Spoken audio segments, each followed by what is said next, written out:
नमस्कार मित्रांनो, मी डॉक्टर गजानन पाटील। आजच्या या शेअर मार्केटच्या व्हिडिओमध्ये आपण एका नवीन शेअरविषयी माहिती घेऊ आणि त्या शेअरचं नाव आहे मनीइन्फ्रा। मनीइन्फ्रा ही कंपनी रिअल इस्टेट कंपनी आहे। या कंपनीचा CEO पराग शाह साहेब आहेत आणि हे भाजपचे चांगले एक नेते आहेत। त्याच्यानंतर MD ह्या कंपनीचे MD जे आहेत हे मानन शाह आहे। मानन शाह साहेबांनी काय केलं, जेव्हा हा शेअर 150 रुपयावर होता तेव्हा थोडं आणखीन पुन्हा बाईंग डबल केली त्याच्यामध्ये आणि ज्याचा 52 वीक आहे म्हणजे ऑल टाईम हा 256 आहे, 260 पर्यंत आहे नियरली अबाउट।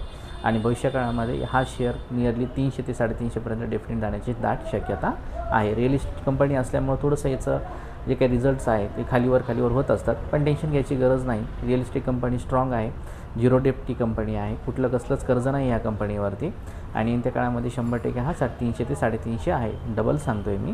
विशेष लक्ष राहू द्या मनीइन्फ्रा या कंपनीवरती। व्हॅल्युएशन थोडंसं एक्सपेन्सिव्ह आहे, टेक्निकली बघायला गेलं तर हा शेअर थोडासा बेरिश फॉर्ममध्ये आहे, पण जेव्हाही या कंपनीचं चालायला लागेल, पळायला लागेल तर डेफिनेटली हा 300च्या वर राहील। म्हणून मनीइन्फ्रा या नावाच्या शेअरवरती या शेअरवर विशेष लक्ष राहू द्या।